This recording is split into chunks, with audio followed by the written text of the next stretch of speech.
Assalamualaikum warahmatullahi Assalamualaikum warahmatullahi wabarakatuh.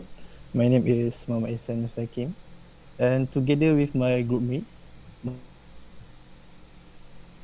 Muhaimin and also Aliff Zaqwan. So today we are going to present the topic of organ transplant.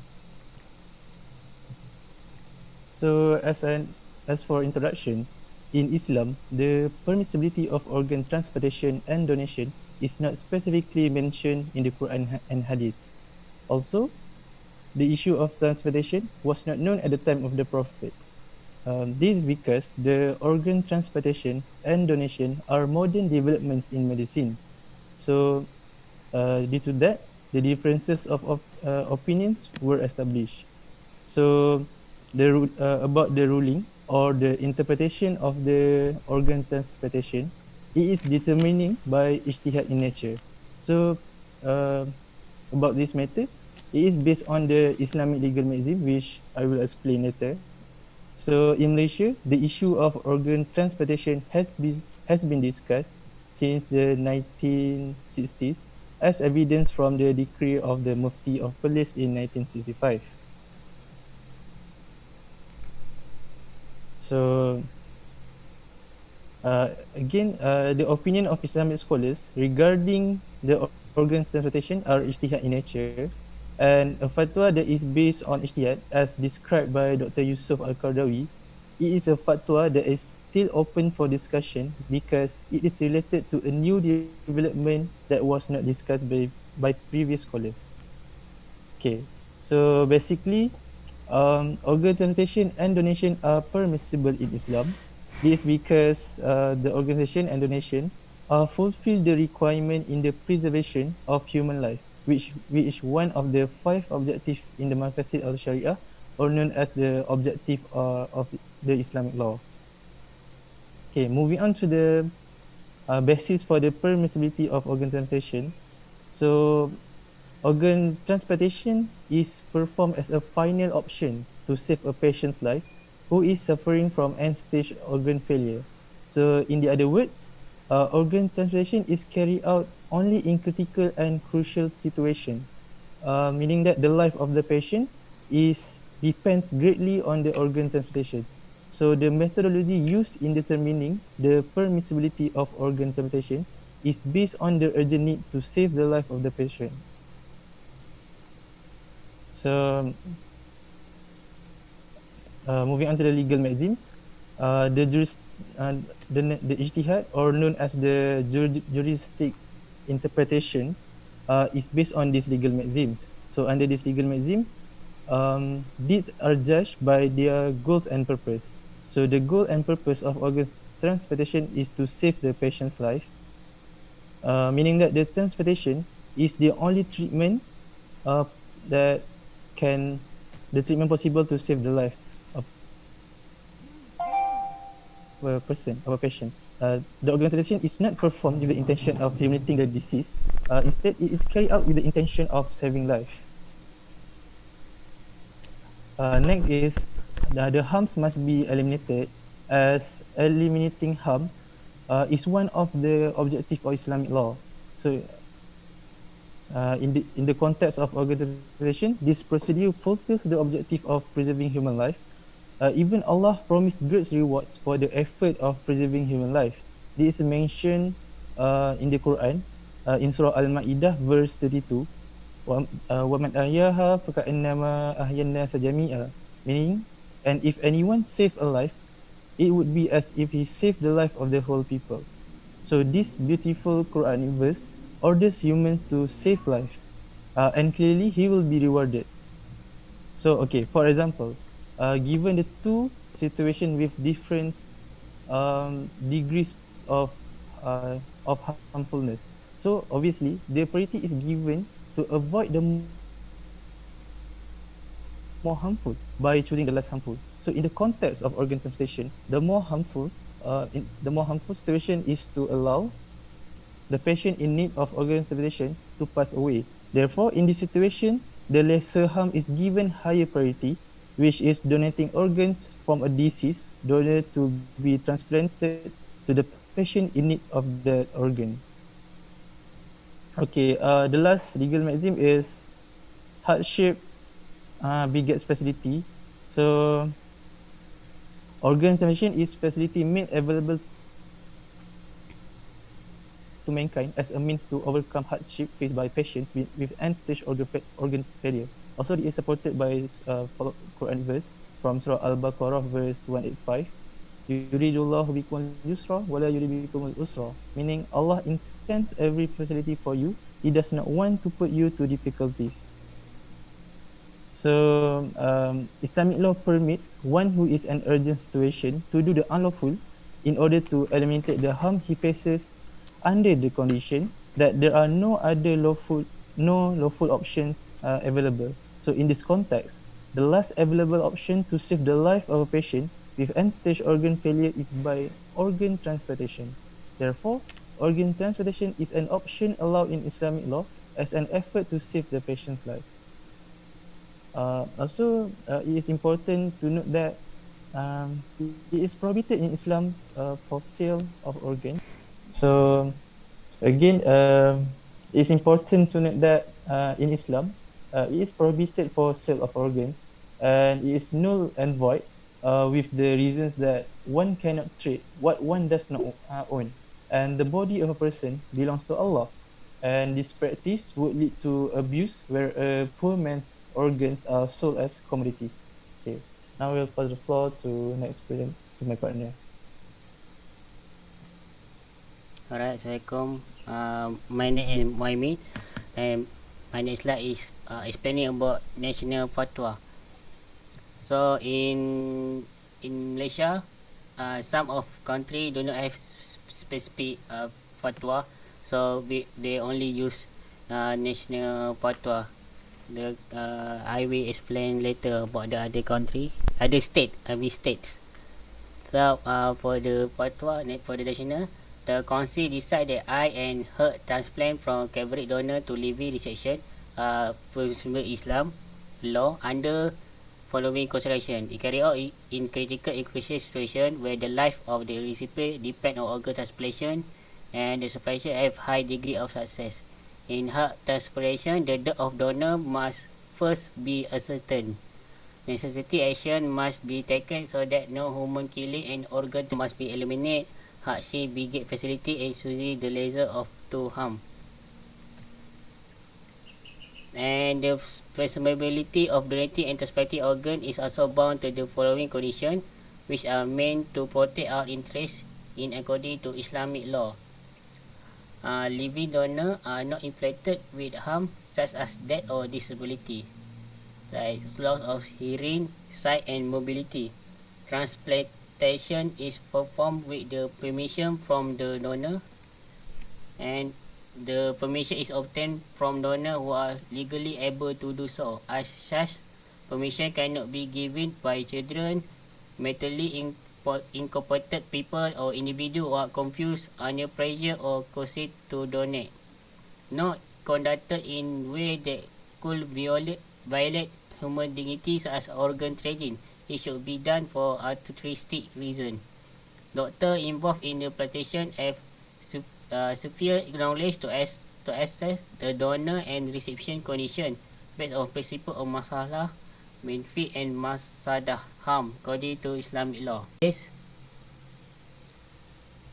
In place, transplanting, the specific for transplanting cornea from a cadaveric donor is permissible if the donor have given permission before that. It need to be done with sincere intention and is beneficial to receive quality of life by the permission. And next state is Sarawak. The only specific is fatwa state that donation of kidney to patient with kidney failure is permissible under certain condition. First, the donor is necessary to donate his or her kidney. Medical expert has verified the donor will not pose any danger to the donor. No trading is allowed. And for the condition for cadaveric donor, cadaveric is mean human body. Before that, the donor has said that he or she has consented to donate his or her kidney to other people upon that or permission is given by his no trading is involved. Opponent say is Selangor. It is among the most comprehensive fatwa in Malaysia because it touched on wide-ranging transplantation issue including breast death, which is prerequisite for cadaveric organ donation. Selangor fatwa state that it is permissible to transplant organ from cadaveric donor because it is beneficial to the mass. It is permissible for Muslim to donate organ to non-Muslim. For living donor, fatwa is based on this condition, careful and professional medical explanation on if written consent is obtained from the donor and the donor is free to withdraw when the consent at any time. Although the organ has been donated, a significant part of the organ still remain with the donor to allow him or her to continue living. For the cadaveric donor, almost same must save the life or recipient, especially one heavy family relationship. And it also cannot be purpose of trade or this only lead to abuse and will harm the reception, benefit the middleman, provide benefit and ability to raise it over. With regard to brain death, fatwa Selangor fatwa state that determination of brain death must be coordinated, must be with certain condition. Medical examination with brain death could be conducted, should be conducted professionally. It is encouraged that consent from immediate family member is obtained. Certified of brain death should be made by at least 3 professional doctors. There should be a medical treatment that can reverse or cure brain death. This fatwa is void. Can cover wide ranging of issue or organ. The fatwa stress that organ and tissue transplantation and donation are forbidden if there is no urgency but it is permissible in clinical and crucial situation based on certain stipulated condition. Carefully and professional medical explanation is performed voluntary and the benefit of transplantation has been identified as high coverage donor are almost the same identical. Careful and professional medical is with regard to the brain death. Johor fatwa decide that only who express brain death need to be dead.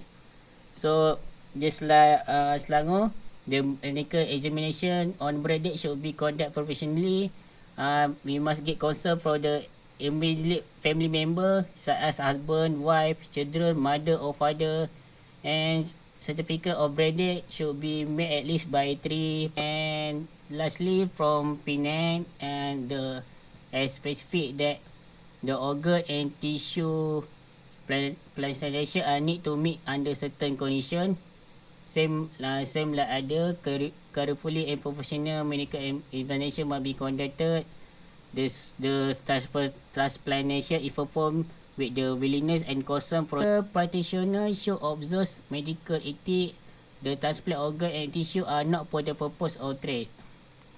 And for cadaveric donor, the condition the death are not part of the pact or the plan to gain profit. The death of the donor should be carefully and the cadaver should be managed to manages for burial. And this, if the donor is underage or mentally incompetent, consent for his or her legal guardian should be obtained. And the disease for Muslim, and all transplant organ or tissue are not for the purpose of trade.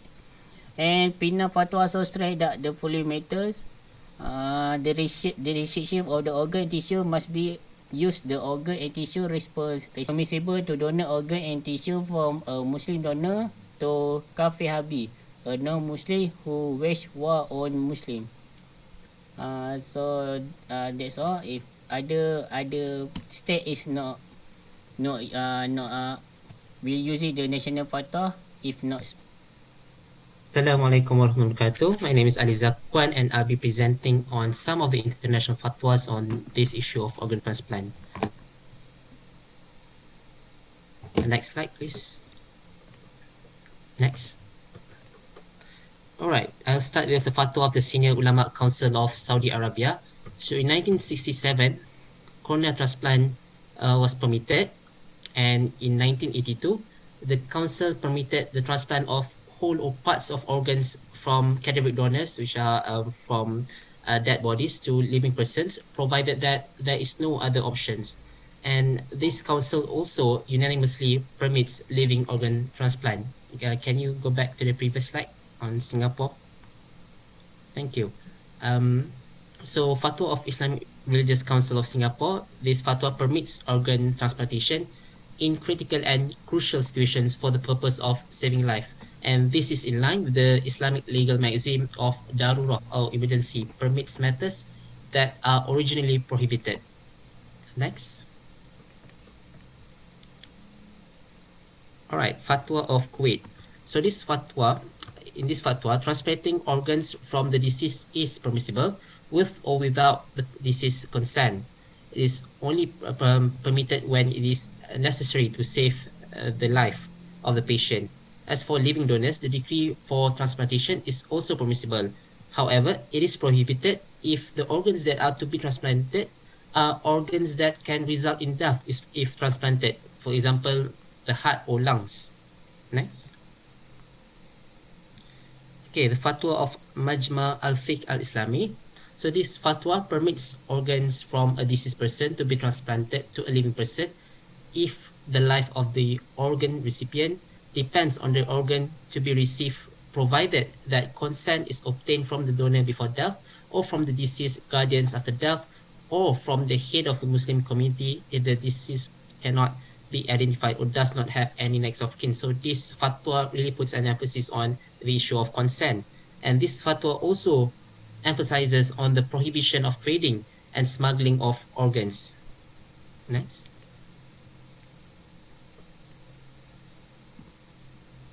Next, fatwa of the Islamic Sharia Council in United Kingdom. And this fatwa supports and recognizes organ transplantation as an approach to cure illness or save lives, again based on the Islamic legal maxims.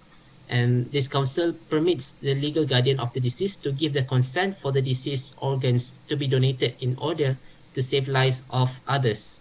And this fatwa again is in line with the Islamic legal maxim. Emergency permits matters that are originally prohibited, as well as meeting one of the objectives of the Maqasid al-Sharia, which is preserving or protecting life. Next.